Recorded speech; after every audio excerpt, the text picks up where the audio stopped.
Me va a costar que me salga a hablarte de tú, por mucho que me amenaces. Pues sí. Pero bueno, porque, en fin, no nos conocemos y por educación, pero... Ya, y porque te sacó 200 siglos, pero vamos... Yo diría que no es tanto, pero... Un siglo, pero... Hola, Rosa Montero, buenos días. Hola, José Luis. ¿Cómo estás? Bien, bien. Bueno, muy cansada, muy harta y deseando irme de vacaciones. Mira, voy a empezar diciéndote la verdad y nada más que la verdad. Cuando me dijeron si en el equipo hablamos de nombres para entrevistar y salió el tuyo, y dije, sí, por supuesto, Rosa Montero. Pero yo no había empezado a leer todavía tu último libro. Ajá. Y cuando empecé, me dio miedo la entrevista, me arrepentí. ¿Por qué? Pues verás, yo vi la peli de Una mente maravillosa también. Ajá, sí. Y me dio mucho miedo porque todas las historias que tienen que ver con la fragilidad de nuestras cabezas, Ya. me da miedo porque pienso, es que me puede, si veo que le ha pasado a los demás, pienso que me puede pasar a mí. Obvio, sí, sí. Sin embargo, al empezar a leer el libro del peligro de estar cuerda, me he ido reconciliando con esa parte. Y he ido perdiendo ese miedo porque creo que ese es el sentimiento que tuviste tú y que te impulsó, ahora me lo dices si es que sí o es que no, a acabar escribiendo este libro. La verdad, me encanta que digas eso, lo está diciendo mucha gente. Estoy teniendo con este libro una respuesta de los lectores como con ningún libro mío antes. Ni siquiera La ridícula idea de no volver a verte, que tuvo mucha respuesta también de lectores, pues ni siquiera ese llegó a lo que está siendo este, ¿no? Y es un poco lo que tú estás diciendo, ¿no? Llegan y me dicen, bueno, me siento abrazada por este libro, me han dicho, me siento menos sola, de repente he comprendido que las rarezas que tengo están bien. Tengo una amiga que me hace mucha gracia porque es muy amiga mía desde hace 20 años y es una mujer, no es española, ¿no? Y cuando viene a Madrid pues se queda a vivir en mi casa, o sea, nos conocemos muchísimo. Y es súper serena, sensata, como muy así.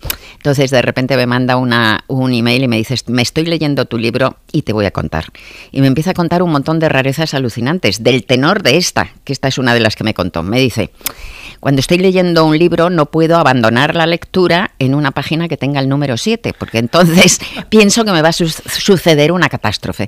Dice, menos mal que hay muy pocos libros que tengan más de 800 páginas, porque en ese caso me tengo que leer 100 páginas de un tirón, claro, ¿no? Sin poder parar.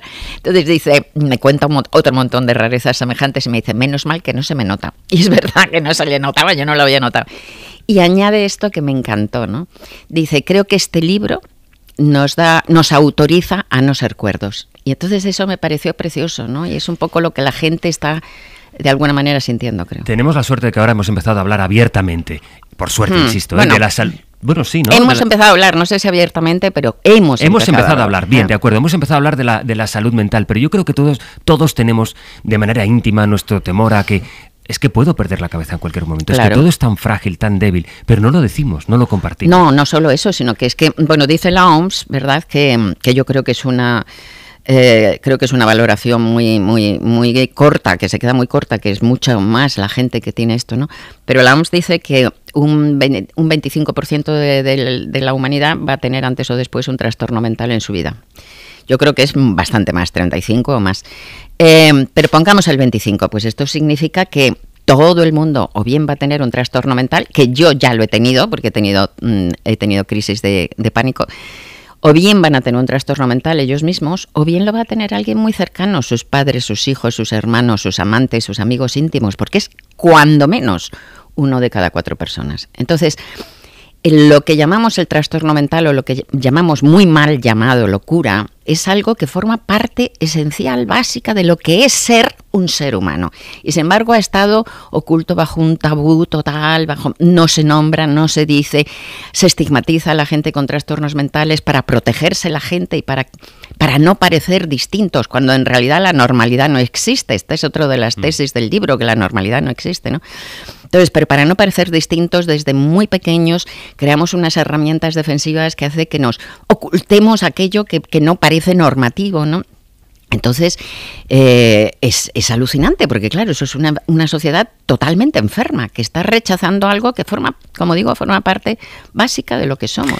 No es, desde luego, y dista mucho de serlo, un libro de autoayuda, no es una novela, tampoco. No es un reportaje, es un poco una mezcla de varias cosas que al final, porque el libro parte de la premisa de quiero demostrar o quiero averiguar, investigar cómo eso es la cabeza de un creador, ¿no? Un escritor. Sí. Porque si las personas que crean que son muy creativas, los escritores, oigan, tienen la cabeza igual que la tienen el común de los mortales, pero a partir de ahí, Rosa, te lo llevas a un relato que te va acompañando, porque yo que empecé a leerlo con miedo, no quiero leer este libro porque creo que me va a pasar algo de lo que describa, como cuando ves una persona que tiene un tic y dices voy a adoptar ese tic, lo mismo. Sin embargo, te vas sintiendo arropado y acompañado, porque es que ves una serie de... empiezas con los personajes pues más populares, científicos, gente brillantísima, que tuvo también todo ese obvio, tipo de evidentemente, sí. Bueno, hasta extremos, porque claro, dentro del trastorno mental es una amplia gama, ¿no? Está desde trastornos neuróticos como lo mío, ¿no? Las crisis de pánico, las crisis de angustia, hasta la psicosis, ¿no? Trastornos verdaderamente muy complicados que por hoy todavía no se curan bien, que un día se curarán, porque son trastornos físicos también, ¿no? O sea, lo que mal llamamos locura es un problema, es una enfermedad del cuerpo también, ¿no? Siempre se supo que era del cuerpo. En la época de los griegos, por ejemplo, pues decían que la locura era un exceso de bilis negra, o sea, que siempre se ha sabido que era del cuerpo hasta hace 200 años o algo así, que por desgracia de repente los trastornos mentales dejaron de ser una enfermedad más y se convirtieron en algo esotérico que no tenía relación con el cuerpo, enigmático, y entonces, por lo tanto, se culpabilizó al enfermo, ¿no?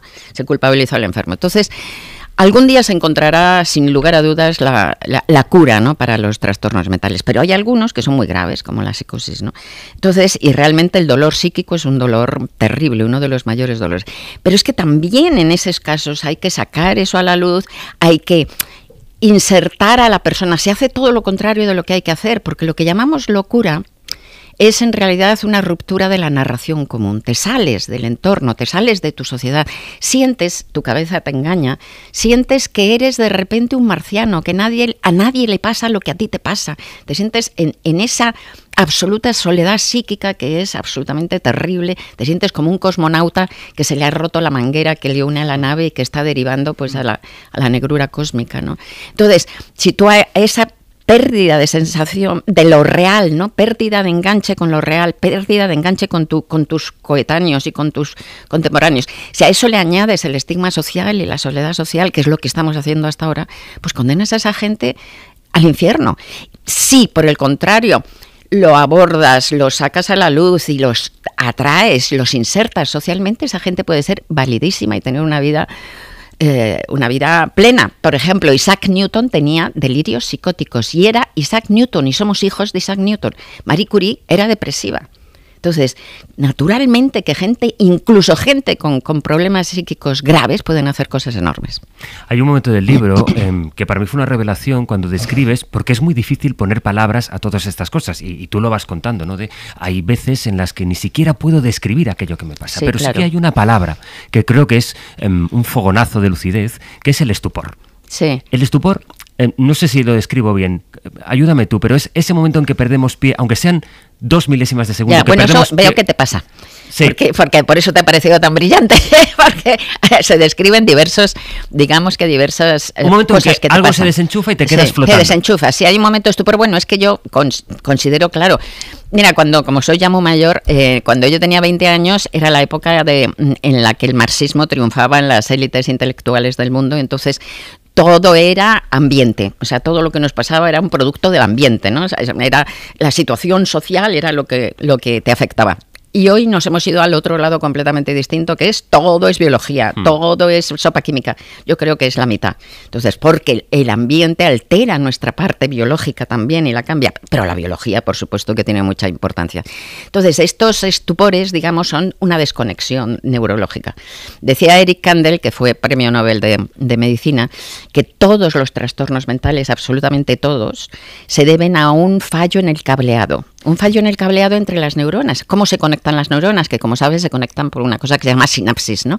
Entonces, hay cerebros que están cableados de una manera distinta y a veces se producen pues fallos, parpadeos de esas conexiones, o están hiperconectados, están hipoconectados o mal conectados. Entonces, dependiendo de hasta qué punto están mal conectados, pues tienes unos síntomas u otros, ¿no? Los cerebros de la gente que se dedica a crear, aunque hagan una obra horrible, no estamos hablando de la calidad de la obra. Ni buenos ni malos, eso es otra cosa, sí, pero la gente que termina haciendo cosas creativas tiene el cerebro mal conectado o diferentemente conectado, desde luego, que el de la mayoría de la gente, ¿no? que podemos hablar luego de eso. Entonces, esos estupores son pequeños momentos de desconexión neurológica. Háblame ahora de eso, de cómo cambia la cabeza de alguien que es un escritor o un pintor o alguien que se dedica a crear, sea bueno o malo. Sí, no solo eso, porque mi teoría en el libro es que, el cerebro tarda un montón en madurar. Parece ser que hasta los 30 años no madura el cerebro, cosa que cuando me he enterado de eso he comprendido muchas cosas verdaderamente, ¿no? E incluso cerebros que maduren más tarde también puede darse el Yo caso. creo que hay cerebros que son como patatas directamente, ¿no? Sí, pero a los 30, a los 40, a los 50. Sí, totalmente, pero total, el cerebro no madura hasta los 30 años. Y uno de los pasos importantísimos de madurez neurológica se produce en la primera pubertad, pues yo que sé, como a los 11 años o algo así. Entonces, hasta esa edad, el cerebro de los niños está hiperconectado, lo que decíamos antes, ¿no? Es una tormenta eléctrica la cabeza, una tormenta eléctrica. Todas las neuronas están conectadas unas con otras. Por eso el niño los niños, todos hemos tenido esa cabeza tan frondosa, que vas por la calle, ves un perro de niño y te piensas y te pones a imaginar que es un dragón, yo qué sé, ¿no?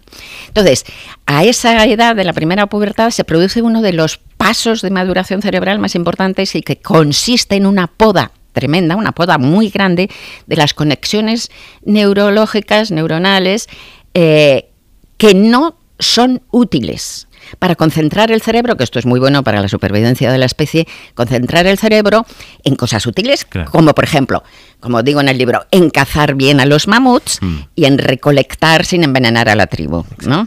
Entonces, lo que pasa es que hay como esa es mi teoría, el número, el tanto por ciento es lo que no sabemos, pero mi teoría es que somos entre 15 y 20% de la población que no nos saltamos esa poda. Seguimos teniendo el cerebro hiperconectado como el de los niños.